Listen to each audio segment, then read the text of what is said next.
This is your Chargers linebacker, Deion Henley, and you're tuning in with Chargers Unleashed.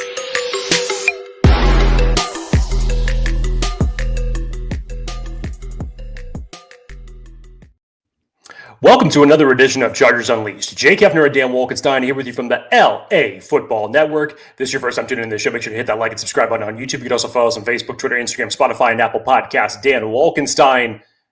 We're just hours away from the month of April officially beginning. Depending on where you're at, depending on where you're listening, it may already be April 1st, but we're not taking any April Fool's jokes tonight because Dan and I are full speed ahead as it relates to the NFL draft. We have some things to cover. Some interesting comments that Jim Harbaugh gave today during his interview at the NFL owners meeting. And of course, as always, what we do with these live shows, you guys drive the narrative. It is fan Q&A. It is draft Q&A. It is Chargers Q&A.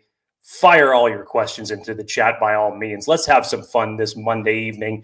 Dan Wolkenstein, how are you? I am tremendous. Had a great weekend. We're getting closer and closer to the NFL draft. Free agency is still going, according to one Jim Harbaugh today at the presser. But we love doing these live shows. Honestly, we live for these. These are so much fun. And like Jake said, this is for you, with you, by you, listeners, viewers. So do us a favor. Hit us up in the chat. Let us know what your thoughts are, questions, topics, things you'd like to figure out, and we can go through this all together. Jake, lots of things to discuss today from Jim Harbaugh's presser. How are you today? Always appreciate you asking, Dan. I'm just fine. It was a good Monday. As I had said during our top 10 tight end breakdown show, I feel like it should already be like April 20th. Mm-hmm. For more reasons than one, that number just happened to pop into my head. What can I say? But I feel like it should be closer to the draft in general. And we're still like 3.5 weeks away. It's killing me. It's killing me. It needs to be here. We got a while. We got a while. Jake, enough of the intro gangster that we have here for the last 3 minutes. Let's talk about our friends. Pay the bills. Want to remind everybody that BetOnline is the world's most trusted betting platform and number one source for everything football. BetOnline is every stat, every matchup, and even live odds and spreads to bet on during the games. You think you know your stuff? Get in our $200,000 mega contest and pick 5 games against the spread every single week for your chance at weekly prizes and a share of up to $200K. When the game is over, head on over to our online casino and get on a game of blackjack or poker or end one with one of our 150 slot games. Head on over to the website today. That's betonline.ag. BetOnline. The game starts here. So, Chargers fans, we are, less than a month away from NFL draft. Okay, Jake's doing the thing. I got to make sure I have the sound for him. Man, we are going to be full hype by the time that comes out. Thank you. I am ready. There's a bunch of questions in here already. Let's just start this thing off here before we get to any of our stuff. Why isn't Slater extended yet? Asks James. It's a good question. Anything else? Good question. No.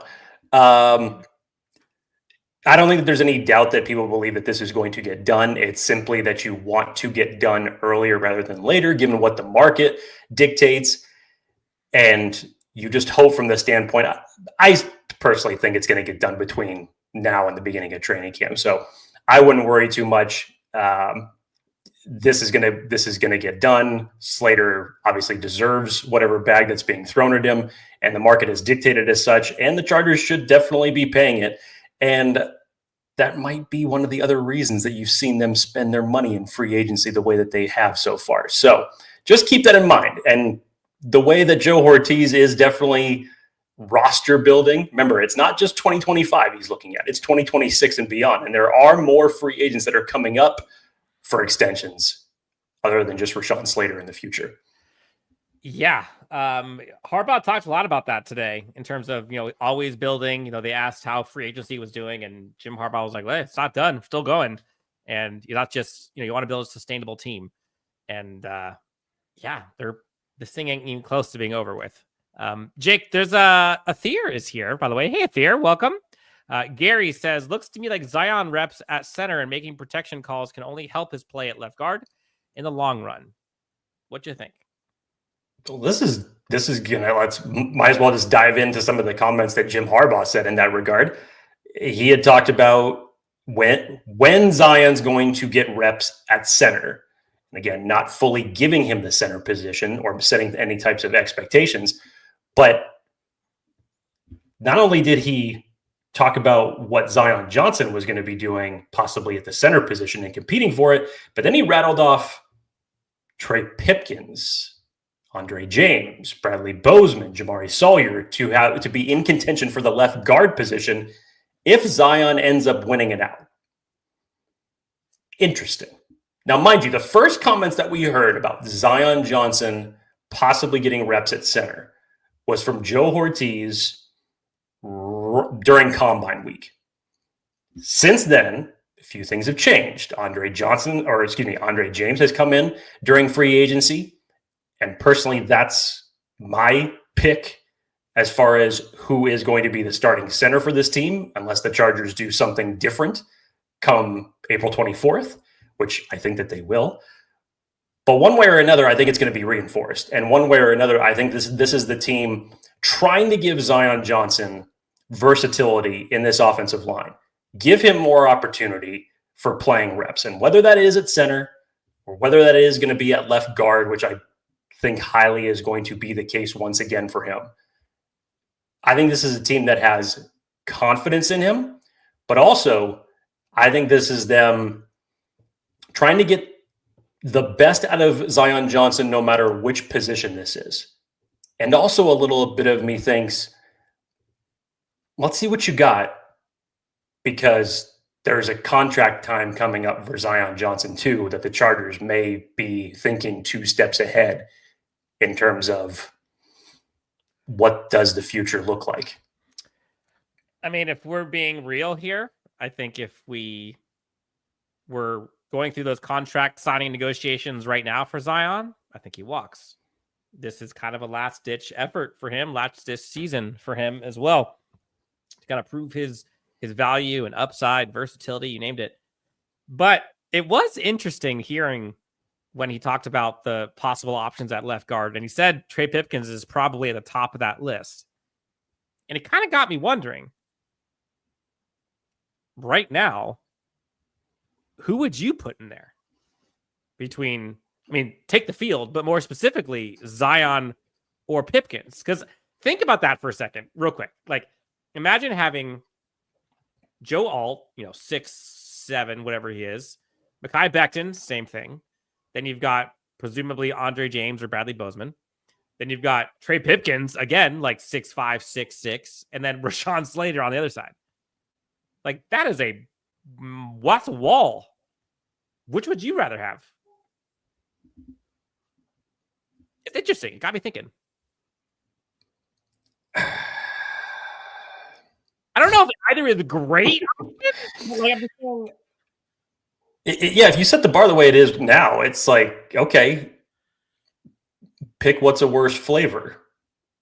That's kind of what you're putting forth to anyone answering that question. Because Zion Johnson, especially last year, given the shape that he came into training camp, and obviously with the new coaching staff and what this new priority of the offense was seemingly supposed to be like, you expected better things from him. I definitely did. And unfortunately, that just didn't end up coming to fruition. Trey Pipkins being in this offense for so long, going from right tackle to right guard, still really not having his play improve, even being next to a player like Joe Alt. I'm not really sure that I could put the expectations that they're going to be better sticking him next to Rashawn Slater on the opposite side of the line. If it was me in that situation, I would go with the guy that has been there for the last few years, has camaraderie with Rashawn on that side, and that's where I would still go and basically use Trey Pipkins as your emergency swing tackle option if you need it at this point. We got folks in the chat saying option E or none of the above. Yeah, anybody want to? Hey, I'm looking for anybody who wants to throw in Jamari Sawyer, that position. Yep. Fitness, good point. Take Ratledge at 55. Hey, don't be surprised if the Chargers continue to reinforce this offensive line, even with the additions of Andre James and Mekhi Becton, and even what they seemingly are trying to put out there right now of what the competition is going to be at left guard. Mm-hmm. Whether it's Gray Zabel at 22.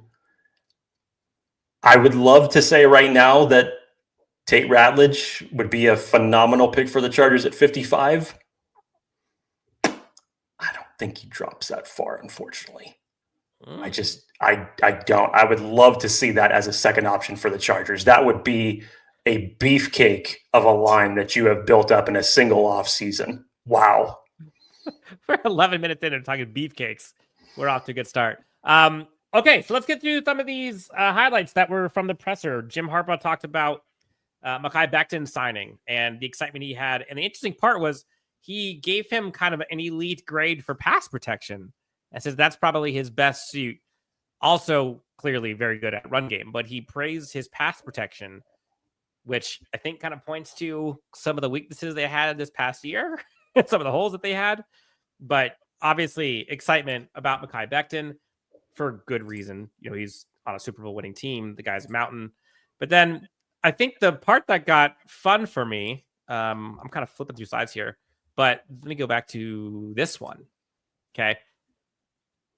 Jim Harbaugh was asked about Mike Williams and him returning and reuniting with Justin Herbert. And this is the first time that Jim Harbaugh had met Mike Williams, which I thought was a little interesting considering of the negotiations that happened last year. And then the cool part, I say cool, just because, you know, this is one of those vibes check, right? You couldn't help but notice the smile on Jim Harbaugh's face when he was talking about how excited he was.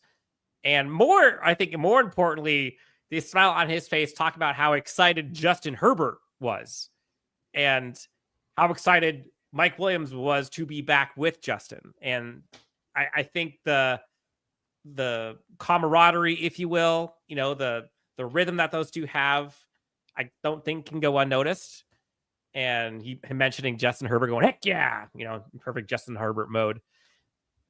There is definitely some synergy that was missed at the exposition last year. Justin Herbert got his guy back. He's pumped. And why not? Why not? To have someone to come in for an X receiver, which you need as far as a downfield threat, a guy who can go up and get 50-50 balls, who has good rapport already with the quarterback. Yes, in terms of the field that was out there, in terms of what this fan base wanted, on a one-year deal, it's a good consolation prize. It does not negate the Chargers going after a wide receiver in this draft. None whatsoever. You still do not know what you have with Quentin Johnston. Mike Williams is on a one-year deal. I think whatever receiver that they're going to go out and get in the draft, it is going to be another downfield threat, another X option for them. And even with the whispers about a certain number 13 slowly building to returning this team, even that is not going to put to bed the possibility of the Chargers reinforcing this wide receiver room. It can't, because of what you had last year for all receivers not named Ladd McConkey. Yeah. He was asked about Keenan Allen. Jim Harbaugh was. Yes, he said, that'd be cool. He said, oh, that'd be cool. You know, kind of shrugged it off a little bit. But for those who didn't see, Mike Williams posted on Instagram, I think it was late last week, Friday or Saturday. Let's run it back. I forget the word he used, but let's run it back. Turbo, I think. Let's run it back Turbo. I believe was in reference to a lyric from a song. Then Keenan Allen then reposted it. Clearly, they're about it. This seems to me like it would be a post NFL draft discussion. Doesn't worry about the comp pick stuff. Again, I'm with it. I'm fine with it. I don't think it solves the problem or the problems that the Chargers team has at the offensive weapon position, but he definitely makes the receiving group better. There's no question about it. So I don't know. We'll see. But to your point, whether it's Mike Williams or Keenan Allen, that does not negate them going receiver early. I don't know if it's early as in day one, but early as in day two for sure, in my opinion. Super Hawaiian Jake says, bringing him back brought back so many feelings. Honestly, still need an X to draft and develop. There's a few of them. Honestly, day 1, 2, and 3 that you can go after, depending on what you're looking for. He talked about Najee Harris, Jake. How excited he was for Najee, his consistency, the way he plays, his running style, the there every day, TED Talks, if you will. I think that's one of the biggest reasons why he was brought in, honestly, because of his availability. He talked about the best ability is availability. And, harped on that. I think he really loves his game and loves what his game means to Jim Harbaugh offense. What are some other key takeaways you got from the presser? Honestly, Dan, I only got little snippets, being the Zion Johnson quote, the Keenan Allen one. Other than that, I did not actually get a chance to watch it. So if there is anything that he has said, you filling me in, this is like the first time me hearing it. So let's hear it. You got it. No worries. I don't know if Chargers fans are going to like this, but he was asked a few questions directly was asked about Colson Loveland at 22. And, how would you feel about him being, the selection at 22? And, Jim Harbaugh's done this a time or two, and he kind of dodged it entirely. He basically going to do that. But he basically was like, there's a lot of guys, and at 22, we're definitely going to get a great player. And he said, but the odds of them getting him, I think the quote was, the odds are he's probably going to be playing against us because of the sheer number of teams drafting. The odds are, which again, this is all fact, the odds of him joining the Chargers are low, 1 in 32, whatever. That kind of seemed like a purposeful dodge, in my opinion. Like, he didn't even talk about him, and he's a Michigan kid. Of course he would want to talk about him. What'd you make of that?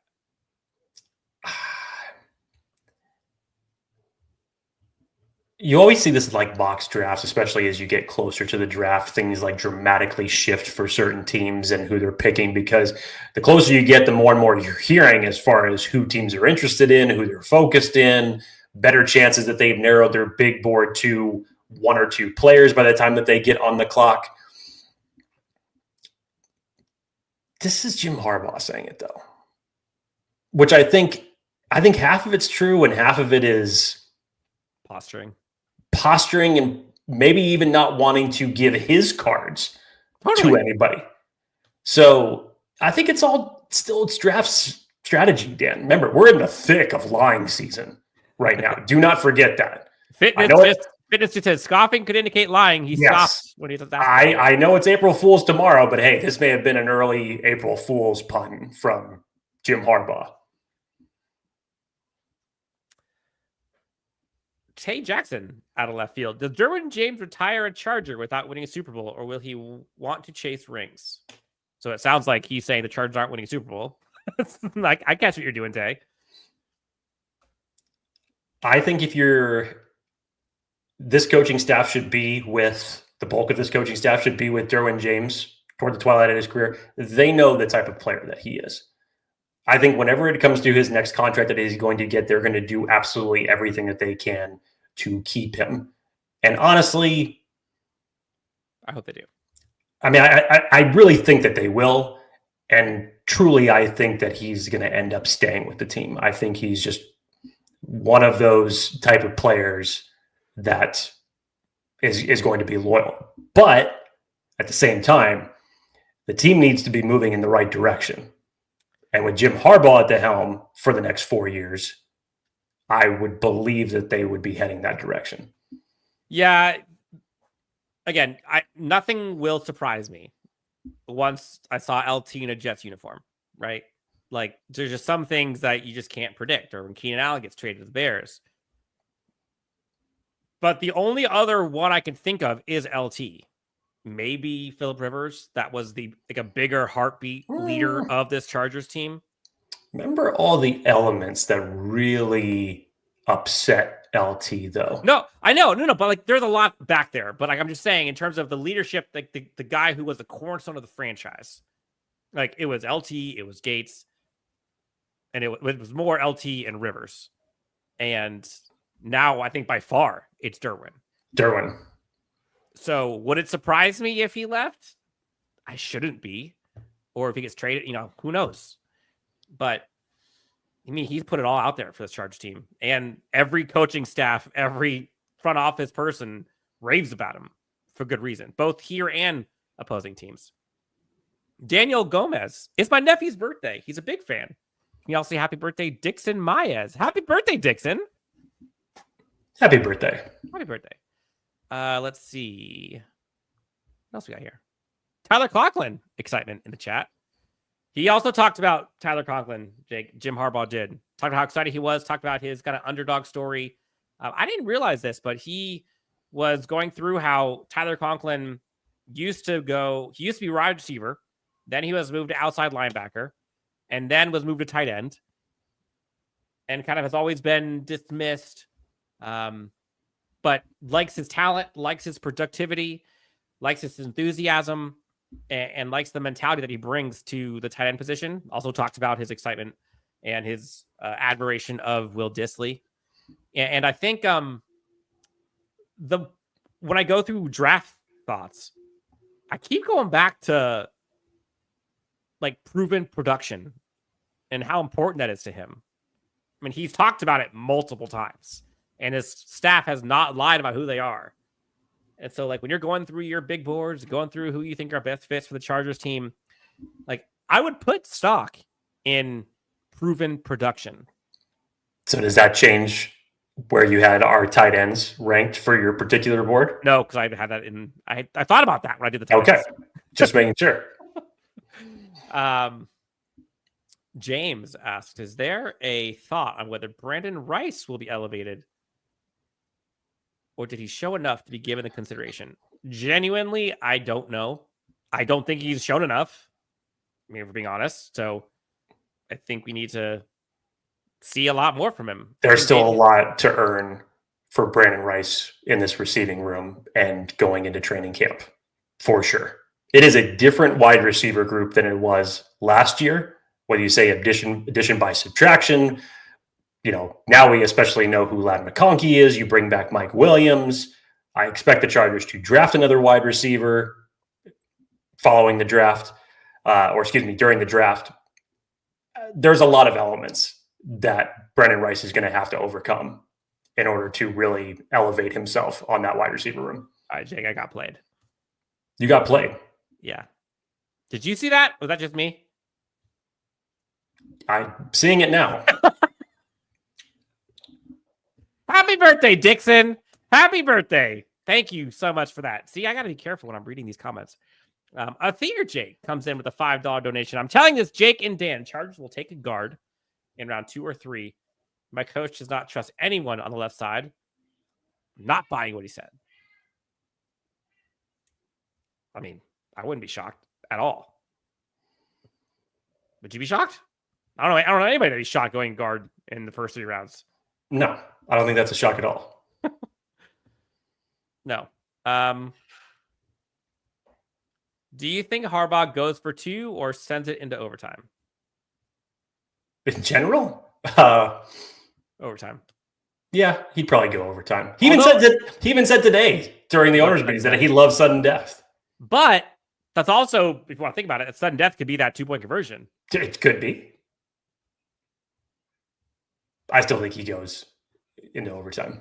I'm still wondering, did he actually have a birthday today, or is that just me getting cooked? Damn it. Glad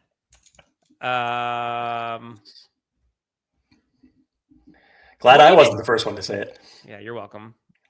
There was something in here that was questioning. Robert says Conklin is a 550 to 600 yard tight end at best. We need at least 800 yards, and it's been 11 years now. So again, 4 straight 500 plus yard seasons for Tyler Conklin. Again, I believe both of us talked about his signing raising the floor of this tight end room, not necessarily the ceiling. But that floor is a lot better than it was.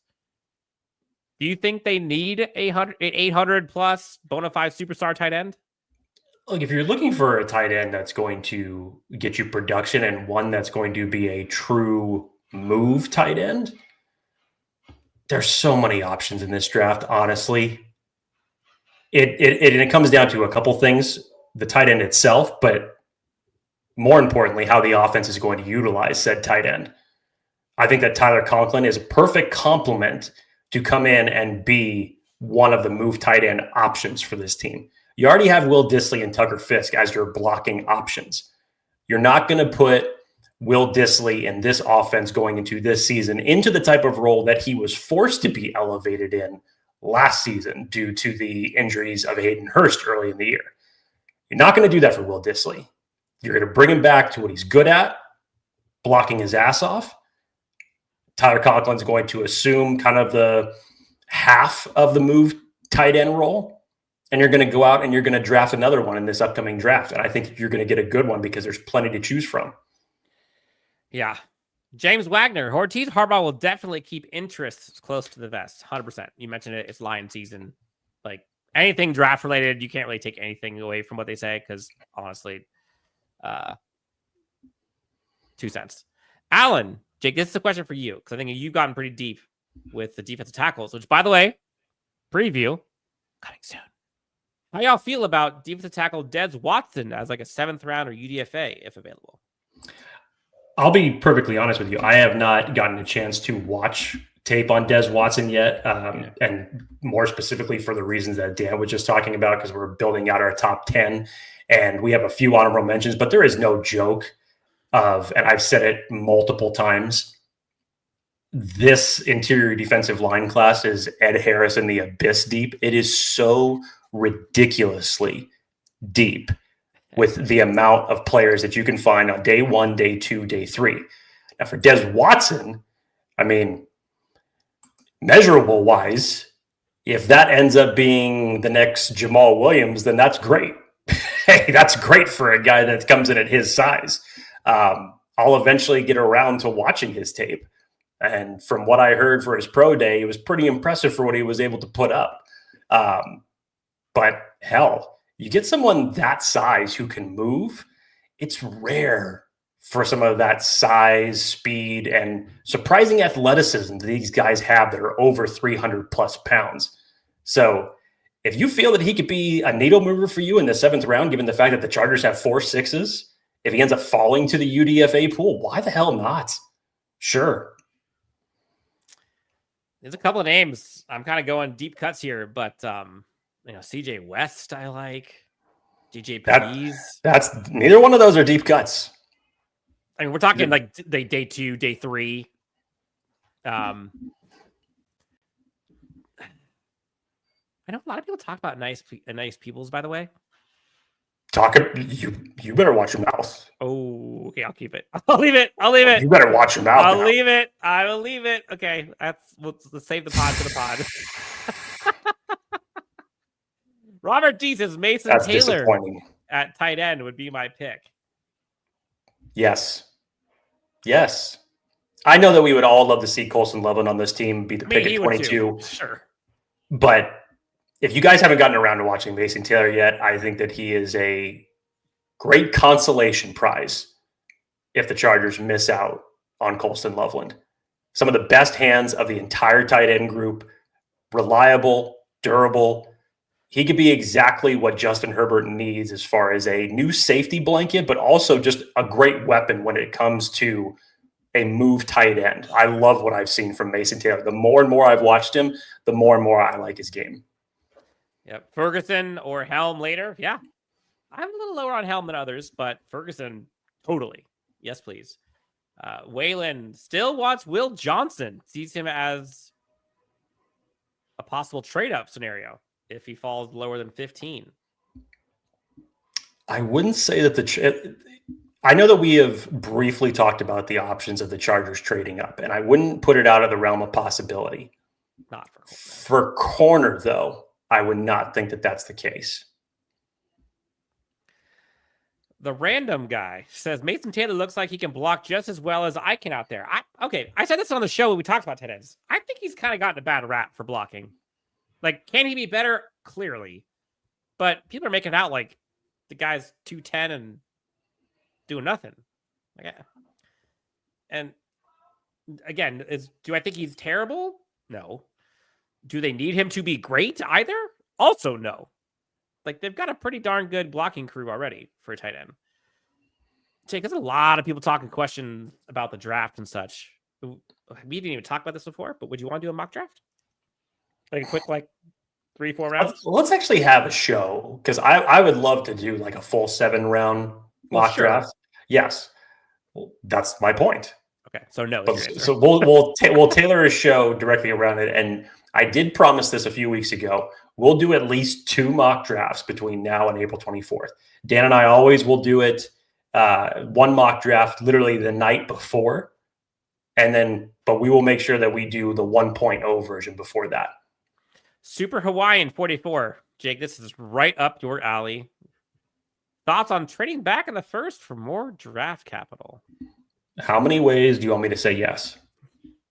7. Yes, absolutely. Of course. Fuck yeah. Let's Si, senor. Yeah, I wasn't going to go different languages because then I would have been stuck. I honestly like it. Getting to hear that shine more would be great. I would love it, personally. Imagine doing like a trade back from 22 to 27, 28. Yes. Sure. Yes, see. Any late round guard you really like? I think he's going to go higher than what people think, but I really like Joshua Gray out of Oregon State. I think the dude is just a lunch pail type of guy. You watch his tape, he can get out into the second level extremely quickly, very powerful, specifically plays left guard. Spoiler for anybody that's looking in that position specifically, but I've really liked what I've seen from his tape. I thought he had a great testing at the combine, and again, just the games that I've watched of him, I really, really like him. So if we're talking 4th round, maybe, depending on how far he ends up falling, I would love him as a mid-round option for this team if the Chargers are going to reinforce the offensive line.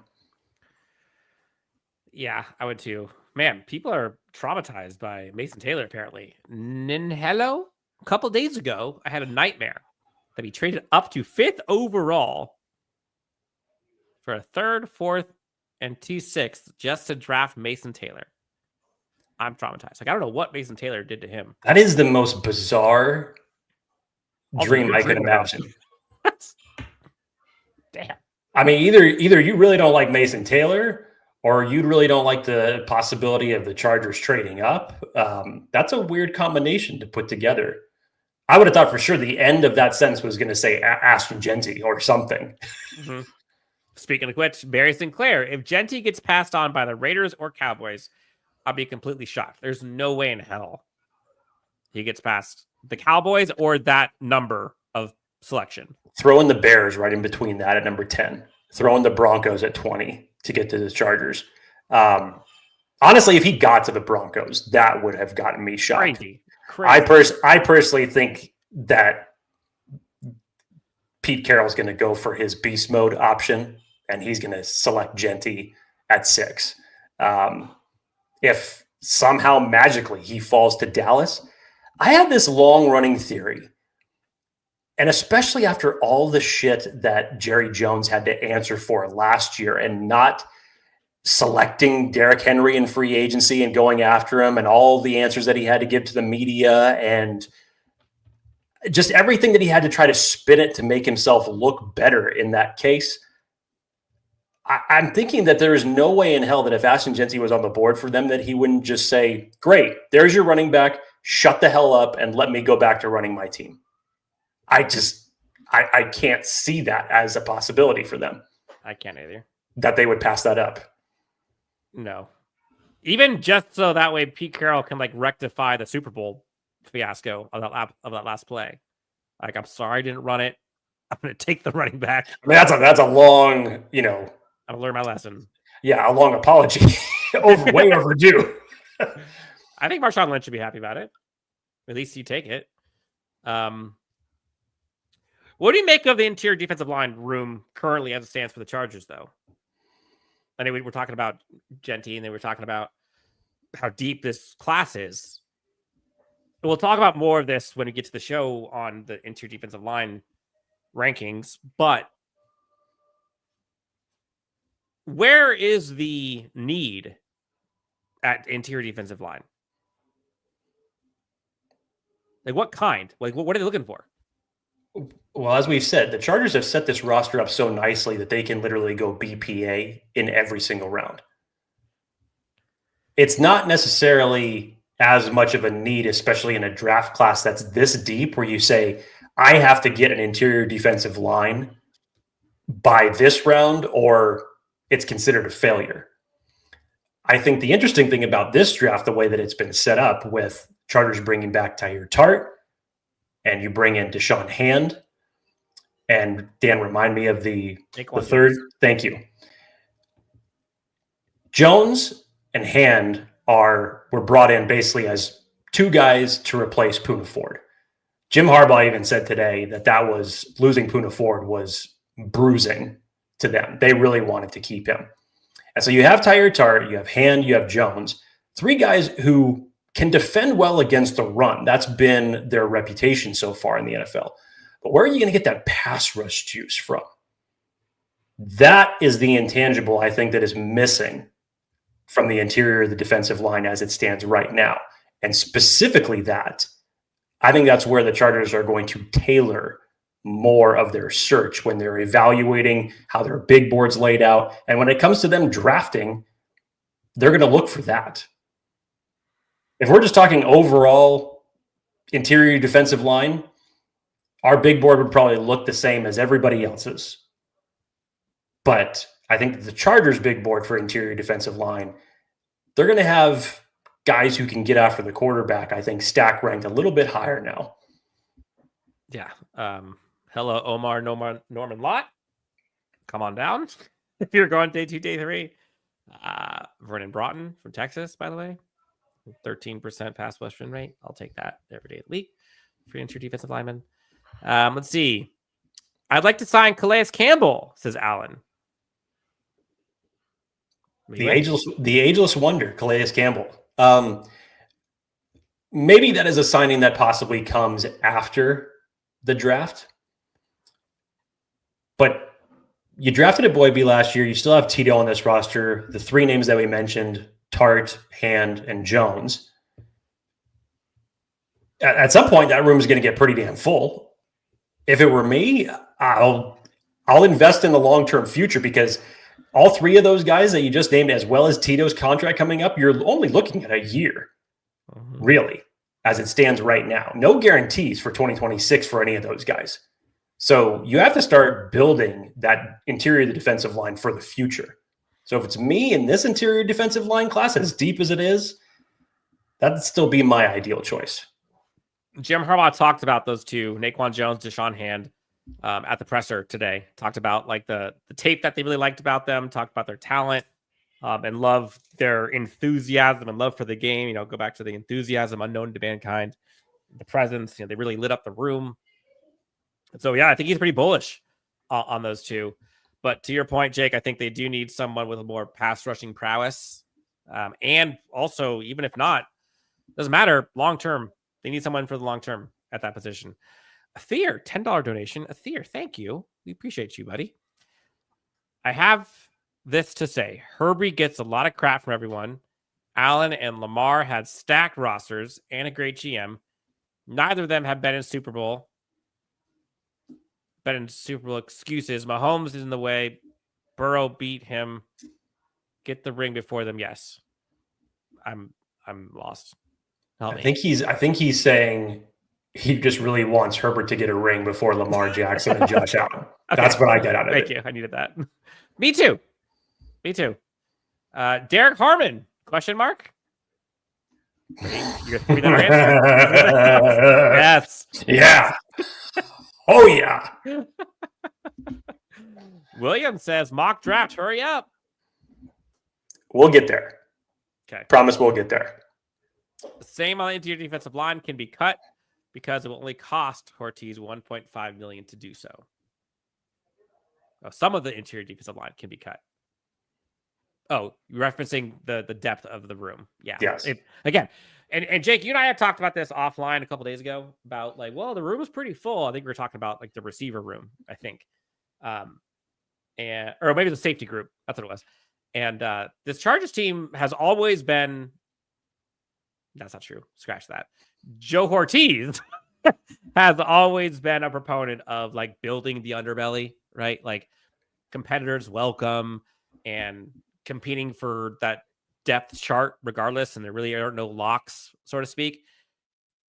And just because there's a lot of dudes doesn't mean if they can't find someone better that he will replace them. And so, like, yeah, there's a lot of names in interior defensive line, but how many of those names are you actually excited about? Same with receiver. Like, they got a lot of names at receiver, even with Keenan Allen. But, like, Keenan Allen, Mike Williams, Ladd McConkey, like, is that trio good enough? You're muted. I said it's better than what you had after the draft last year. It is. I don't know. How much does it move the needle? Marginally. It's like right. Does it set you up for the long term? Josh No. Palmer, like we thought he was going to be the next come up, right? DJ Chark possibilities. Yeah, it still doesn't take you away from investing in that position. It doesn't set you up for the long term. Yeah. But sure, for the 2025 season, that'll move the needle. Rick H. Town says Matthew Golden should be the pick at 22. I'm here to say. Oh, boy. I'm here to say. And don't shoot the messenger here. But just brace yourself, Chargers fans. This is just my personal opinion. I know nothing.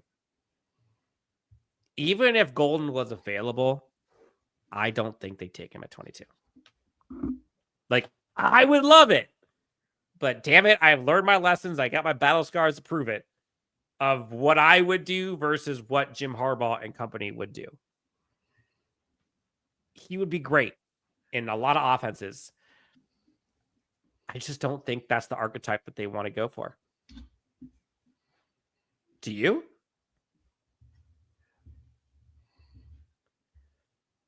Like, I can think of so many guys that they would pick over him, in my opinion. I mean, if you're saying it in terms of big board value for who should still be there at 22, then yes, that's what I would agree with you. Golden's a little bit unique because he can play inside, outside, and sure. Nobody had their money on 4.29 speed at the combine because it doesn't look that way when he's playing. But to Dan's point, I think in this particular circumstances, given the archetype of what you need, yeah, I think that there's a different type of wide receiver that they would be going after. Yeah, I said it since the jump. It's Tet or bust around one. But I keep going, honestly, like, I keep going back to Luther Burden, and I don't think he, like, fits schematically, but that's like I love that archetype. But, who's the Williams kid? He's the... Savion. No, not the TCU one. Kyle Williams. There you go. Yes. I like him. He's my day two. A lot of people should like Kyle Williams. Yeah. But round 2, Harris, Higgins. Yeah. Like, there's a lot. There's dudes there.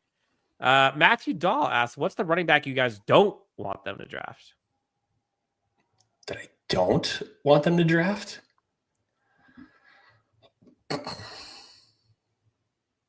It's never been asked like this before. I know, it's a good question. Because there's so many running backs to like. Truly, starting at the top, and just like the defensive line class. I'm going back to the big board. Here's why Not many, honestly. Here's why it values the Chargers so much is that when you think about whoever the running back is, they take. In a different universe, if Ashton Jeanty was the pick at 22, or we're going Amari and Hampton, or we're going Judkins, Henderson, RJ Harvey, Scattaboo, whichever one it is, they're still going to be put in a running back by committee type of scenario with Najee Harris. In turn, that's going to benefit the entirety of the running back room.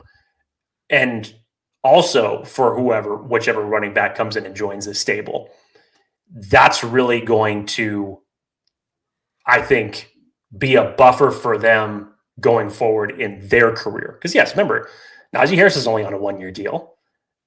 Do I think that they're drafting a running back with the eyes to 2026 for that? Sure. 100%. Absolutely. So, a running back that I don't like? I'll give you one, Jake. Go ahead. Raheem Sanders. He's 264 on the big board. Like, I sure as hell hope they draft a running back before that. So there's one. Okay, you're just saying that specifically, that if they didn't draft a running back before Raheem Sanders, it's bad to you. Not necessarily indicative of Raheem Sanders. You just want them to draft a running back before that. I hope they draft one before the 7th round. I'm like, dude, why are you throwing shade on Raheem Sanders? Like, what are you doing? Action Dan 65, $20 donation. Action Dan. Every time I hear Action Dan, it reminds me of Lieutenant Dan. Sorry, Saving Private reference. Chargers will not pick another free agent until after the. That was a Forrest Gump reference, Dan. What did I say? Saving Private Ryan. Oh, damn it! They will draft EPA and then see what they need after the draft. They can grab Allen and others without hurting their comp picks for next year. I fully agree with this, by the way. I fully agree with this. Yeah. The news on Keenan Allen could very well extend past the NFL draft. I think it will. Like, I understand everything has been like so close, and Mike Williams, since he teased it at the press conference and dropping his Instagram post, and then Keenan Allen reposting it, there's a chance that we may be waiting until after the draft for that news to drop. That's a lot of smoke. That's a lot of smoke and a long time to wait. But I fully agree with this. If it's not Keenan Allen, I don't see them picking up anybody else before the draft. TD says Trayvon Henderson has the highest gap scheme score on PFF other than Jeanty. That's my guy. Henderson and Najee Harris. Yes. Just be an ass kicker of a backfield. Yeah, he is such a good fit for this Chargers team. I would love it. Hanan Derry, Tootin and Sampson because they're fumble machines. Honestly, I'm kind of with you on the Tootin thing. I know he's exciting because of the speed. I get why people love that. I feel like that is something that you are going to have to spend a higher pick than you want to, than I'd be comfortable with for him. Will Harbaugh draft a Quentin style to compete with him? I love Q, but he still had some critical drops. Well, which type of Quentin are we talking about? Like the Z Quentin or the X Quentin? Right. Because you definitely don't want the X Quentin. I think you can find a lot better X's than what Quentin does as an X receiver, for sure. But the X Quentin was the one who had the drops. Right. Not the Z Quentin. We don't want that Quentin. So I don't want that Quentin times 2 on this team. Yeah, I'm with you. I'd like 2 Thunders instead of Thunder and Lightning. It's fair. I wouldn't. That's fair. No, I mean, I get it. And you still don't know what you have with Kamani Vidal rounding out this running back room. But honestly, the idea that you have now to either just go full on, move the change, kick your ass as it relates to the running game, with the way that you're kind of building this now with Najee Harris, Mekhi Becton, that's one way to approach it. And I can understand that. But at the same time, man, you have flashes in your head of what Omari and Hampton and Najee Harris could be on this team. I mean, that's enticing. It really is. I don't think that there's any wrong move that you can make in terms of how you're going to build out this running back room. It is that good.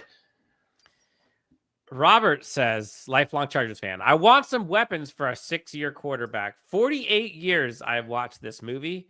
How many have you watched? There's deep cuts here, by the way, Jake, of names that folks are putting in the chat. We haven't watched as long as that. But I fully get your message. Yeah. I do. And I believe that there will be some weapons that arrive, and we'll be talking about them after April 24th. Mm-hmm. We got folks in here talking Dan Fouts, John Jefferson. It's hilarious. David Boston? No, that's not one. Yeah. Sorry. Damian Martinez at 125, says Hanan Derry. That's one of your guys, isn't it? Oh. Damian Martinez is just a freaking bulldozer, man. That to me would kind of be the secondary version of putting Travion Henderson and Najee together. You put Najee with Damian Martinez together. Yeah, man, that's another option to just run the ball down their freaking throat. Albert Fresca says, are the Chargers totally depending on the draft to fill all their needs? No. Hence, look at what they've done with 20-plus free agency moves, but at such a light clip. They did in retrospect, when you look at this, look how different it is from when Tom Telesco had this much money to what Joe Hortiz is doing with literally the same amount. And actually with a lot left over for the amount of value that he's brought in. It's low risk, potentially high reward. And if you cash in on the high reward, you have the option to let them walk and still get comp picks off of it. Mm-hmm. You've built up the depth so that you can draft for the future. That's what this team has lacked for so many years. It was too top heavy for the better part of a decade under Tom Telesco. And when it came to first round picks, he wasn't bad at those. Not all of them hit. Some of them hit. But beyond the first round, I mentioned it to Dan a few weeks ago when we were talking about guys who were beyond first round picks that got second contracts. And there was only 2 of them during Tom Telesco's tenure, and that was Keenan Allen and Trey Pipkins. That's horrible as it relates to draft and develop. That's terrible. Alex says, say they don't get Herbert a weapon. Hypothetical. Hypocriticals. Here we go. They would be worried. When would you be worried? If they went through the draft and didn't get Herbert a weapon, and I guess I would say Herbert a weapon, meaning tight end or receiver. Or running back. But like running back, I could see the people saying, oh, that's not for Justin. That's a Jim Harbaugh thing. We all know what they mean. Or an offensive line, tip of the spear. No, but that's what I'm saying. Those are considered weapons. If they don't get a very good tight end or receiver, I would be a little worried. Yeah. So very good would mean if they don't get either of them in day 1 or day 2. In a deep tight end class, and for a archetype of a specific group of wide receivers, not necessarily all of them, but yeah, one of those 2 options, I would be scratching my head at. I might extend it to round 4 for receiver because to your point, because I think there are some early day 3 guys that I think could be like that X position. I love the San Jose State kid. What's his name? Nick Nash. There we go. Thank you. Also, the kid from Colorado would be super fun. The burner. Colorado or Colorado State? Colorado, not Toya Horton. I'm not talking about X guy. I'm talking about the burner kid, the son of the other guy. Come on. You're better than this. I know I'm better than this, but I've been so focused on Torrey Horton. Jimmy Horn. There we go. I've been so focused on Torrey Horton out of Colorado State as a prototypical X receiver and coming back off the injury and looking fantastic at the combine. I'm rooting for him, and I would love to see him as an X weapon in this, because if he hadn't gotten hurt, we would be talking about him a lot more.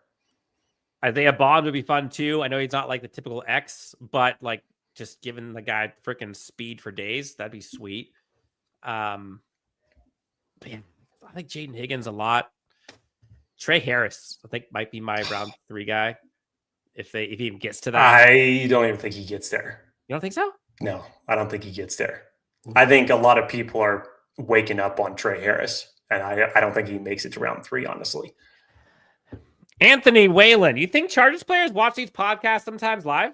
Absolutely. Justin, hey, I just wanted to tell you I could use some fishing lessons. Okay. I'm not great.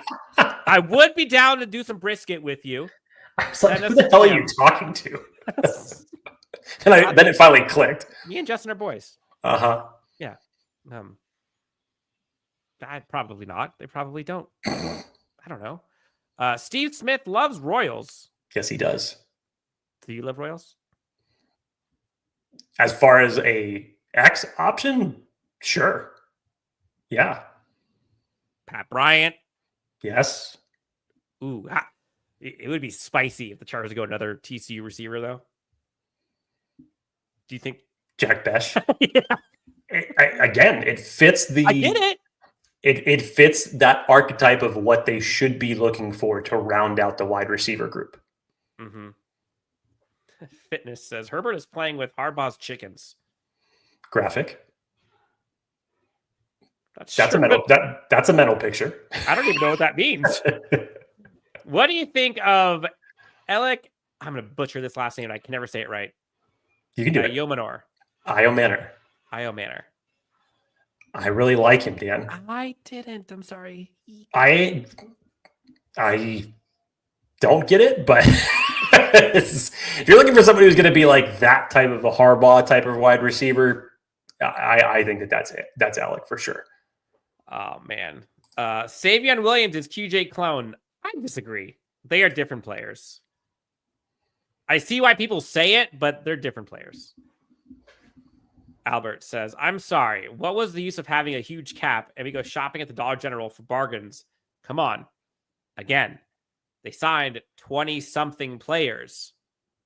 So let's say they go out and get one of those bona fide superstar guys for $25 million a year. Jake, you strapping up? I'm sure as hell not. Also, remember the last time that you had this type of cap space and the return on investment you got off of those big name free agents that you signed? Mm-hmm. I can't remember the investment because it wasn't there. What I can remember is a year ago, after Joe Hortiz signed J.K. Dobbins, Christian Fulton, Poona Ford, Tahir Tart, all on one-year deals. For the better part, they hit. Mm-hmm. Two Papa says, no David Williams, 0. I'm not saying that the Chargers would or should get him. I'm just saying I think the comparison to QJ is a little far. Andre says, we still got $35 million available. Yes, we do. Maybe they'll pay JK and Asante. So I'm surprised Asante is still out there. I think you're getting to the point now where every team is kind of falling into that mode where let's see where the draft goes, and then we'll look for that next half. Once again, it's not going to count to any team's comp pick formula if you start signing free agents after the draft. But I think that we've gotten to that stage. And for Asante Samuel Jr., I mean, essentially he had a lost season after 3 games, really. Yeah.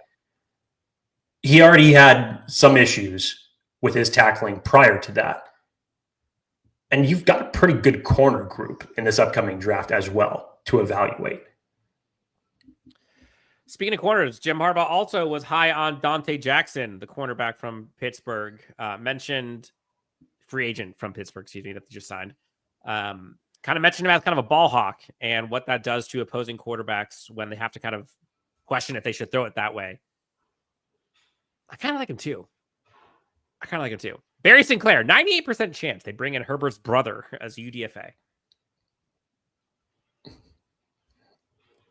Is that what Barry thinks? Is it Yes.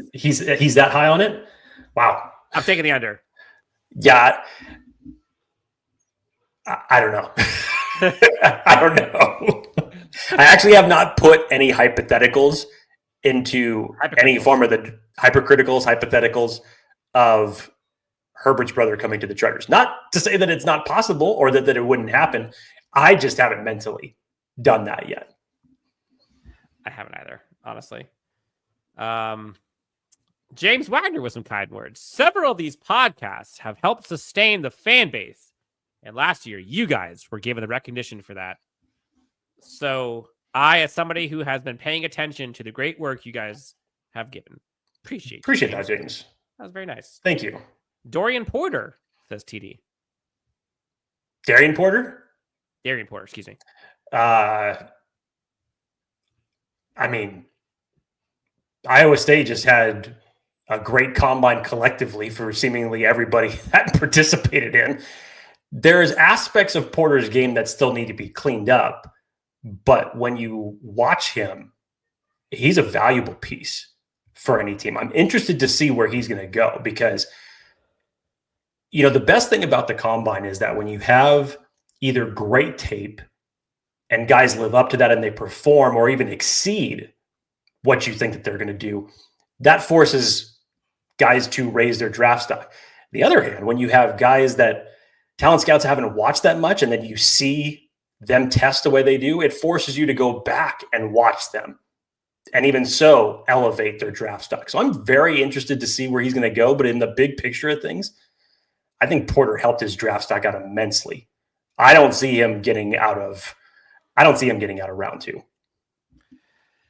Fitness says hypochondriac. Jake, add that to the hypos that we got to remember. Hypocriticals, hypochondriac. Hypochondriac now. Hypotheticals. Hanan Dairy with $2 donation. Good pod, guys. Thank you. Thank you. I love the hat, by the way. I never mentioned this, Hanan. I don't know if I'm even saying your name correctly. It's because you have one of those hats. I think I do. You do have one of those hats. Mine's a lot bigger, though. Mine's a lot bigger from Brewery X. To Papa. Advice for Dan. Proofread birthday shout-outs. Thank you. Your Noted. Father. Noted. Jeez.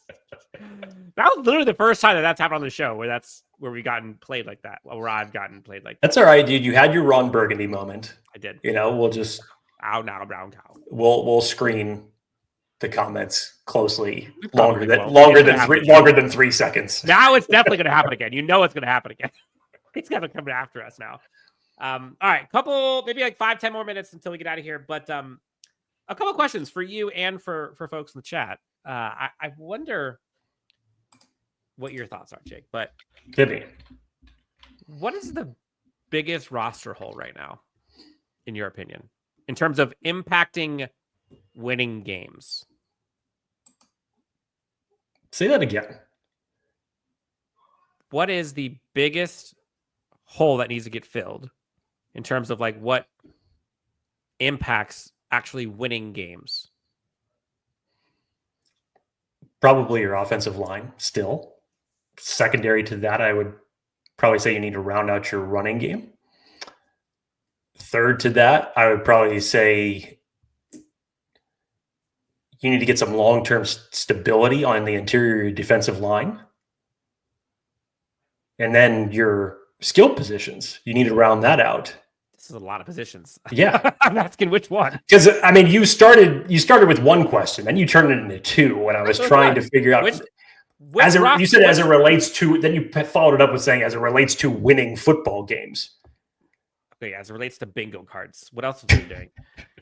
I mean, if you were to tell me that right now, then I would spin it around and I'd probably say, well, tight end is still a glaring hole that you need to take care of for sure. Offensive line is a glaring hole still that even though it may seem like for at least 2025 that you're building depth, but you're still building that for the long term. That's a glaring hole. That's essentially been a glaring hole since Justin Herbert has arrived with his team. Folks in the chat are pretty set on defensive line. Random guy says defensive tackle or corner. Rick H. Town says defensive tackle, nose tackle. IDL says Hanan Dairy. Fitness says basically everything. Wow, he's really bullish on this team. Figuring out the center position. Anthony Navarro says D-line. Remember the Super Bowl. Yep. Interior pass rushing DT. Yeah. I'm kind of with you though. Like this Chargers team is like one or two bullies on the offensive line away from doing what they want to do. Like imposing their will. If the center and left guard position can get figured out, whether that's the guys that they have or through the draft, that's a bully that you're building. I had another question, but I forget what it was. Great. So your turn. Ask away. I don't have any questions, Dan. Yes, you do. I do not. You always have questions. I do not. Hypothetically. Here we go. It came back to him. I'm kidding. Is Jared Wilson a scheme fit? Asks Dark Samus 100. Some people believe this. Other people don't. I think there's just too much athlete. I mean, if you're looking at the entirety of his college career, that's one thing to look at. And yes, I've heard some people say that he's not a scheme fit, but those athletic traits are just so good. Jared Wilson is a freak. Him and Gray Zabel, when you watch them, it was fortuitous for all of us that alphabetically were right next to one another in the order of the combine. Because to watch them go through the drills and then you go back and you watch their game film, there's no reason to think why Jared Wilson would not be a fit for the center in this position. There's just way too many traits for him that, to me, look so good. And this center class in general has gone through such a morph from where we were in September, and for some of the names that we thought were going to be the top names. Then you had a couple names go back to school. Then you had a couple names that got dropped due to injury. And it's been like reshuffled. And now all of a sudden, here's Gray Zabel from North Dakota State coming in as the number one consensus center for a guy who's essentially played every offensive line position. It's just been a really interesting way to see the center class overall shape up. But Jared Wilson, yeah, absolutely. Do I think he makes it to 55? Now, that's a different question. That's a very different question. Hanan Derry, when are you guys doing the top IDL pod this week? It'll be out this week. Fitness, we're really optimistic here. Fitness, which team will beat us by the most points at home? Beat us by the most points at home? I don't know. The Chargers weren't really blown out until, unless you want to call the until the Bucs game, and then again you can call it an ass kicking in the playoffs. Sure. I'm trying to think of who they're playing. Okay, home game. So that would be, Eagles, Commanders, Vikings. It's probably Eagles or Commanders, if I'd guess. So I would say Eagles. I don't know how it couldn't be the Eagles, considering they just blew out the Chiefs in Super Bowl. But who knows? Fitness is, I don't think it'll be an AFC team. Yeah, I'm probably with you. Am I missing anything? I know we went through a bunch of questions here. Nope. This is a good gear up for this week, Dan. It is a good week for this pod, considering what we have coming up. As we had already mentioned, the interior defensive line group, our top 10s, which was a bitch to get through. And all things considered, here's one spoiler that I'll give as it relates to that top 10 list. We're going to have some honorable mentions that just missed the top 10. In reality, we could have created a top 10 honorable mentions because it's just really that deep. And there's a number of these guys that are razor thin. So keeping some of these names off top 10 was extremely tough. So that'll be a fun episode to go through when we do later this week. And further down the line this week, we will have a special guest that we are very much looking forward to. So keep your eyes peeled. We got some fun stuff on the horizon here really quick. I think that'll do it, Jake. We've gone through a ton here. we're fending off the live mock drafts requests for later. Jake's really keeping the anticipation flowing. People have to remember, says TD, these prospects aren't finished products, and we have to project how well they can be coached up. Dan, this is something that I've been talking about in terms of, I think that the Chargers are leaning into something that they have not had the luxury of leaning into since the days of Marty Schottenheimer. Talk about it. Where you see a number of these one-year deals, and when you see the way that the one-year deals hit last year, what was that due to? Not just the players themselves, but by the coaching. When you have Jim Harbaugh on this team, who's already proven that he can coach up players wherever he goes, when you have Jesse Minter and the likes of Steve Clinkscale on this defensive staff, you're relying heavily on that for guys that not only are going to fit their system, but you're relying on the coaching to come in there and build that up. You thought that that's what you were going to get with Brandon Staley. It never ended up happening.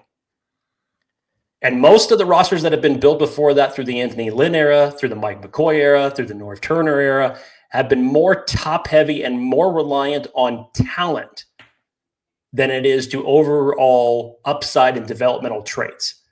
I think the Chargers are now in a position where you could take coaching and talent and put it together and maximize it. They got to take advantage of it while they still can, because these coaches are going to get plucked. That's just the nature of the beast. So you already saw Oleary get plucked. Like, it's happening. And Jesse Minter isn't going to be here for long. Steve Clinkscale isn't going to be here for long, at least not as a safeties or DBs coach. Like, he's going to get plucked or promoted. Those are the only two options for him right now. And yeah, I think the Chargers team has a window here where they can take advantage of the fact that they know this scouting component of the NFL draft and understanding, considering all these guys came from Michigan. Like, they've been living and breathing through this. So yeah, I think the Chargers team is well on their way to benefit from the assets they have at the coaching stable right now. Jake, this has been fun. Chargers fans, appreciate you guys. If you haven't already done so, do us a favor. Hit the like and subscribe. Helps us out a ton. James Wagner, I'll let you be the person to tell everyone else this. Have a great weekend. God bless you guys. Bolt up. For Jake, I'm Dan. This is Chargers Unleashed. Thank you guys so much for tuning in. Enjoy the day. Enjoy the night. And we will talk to you next time on Chargers Unleashed.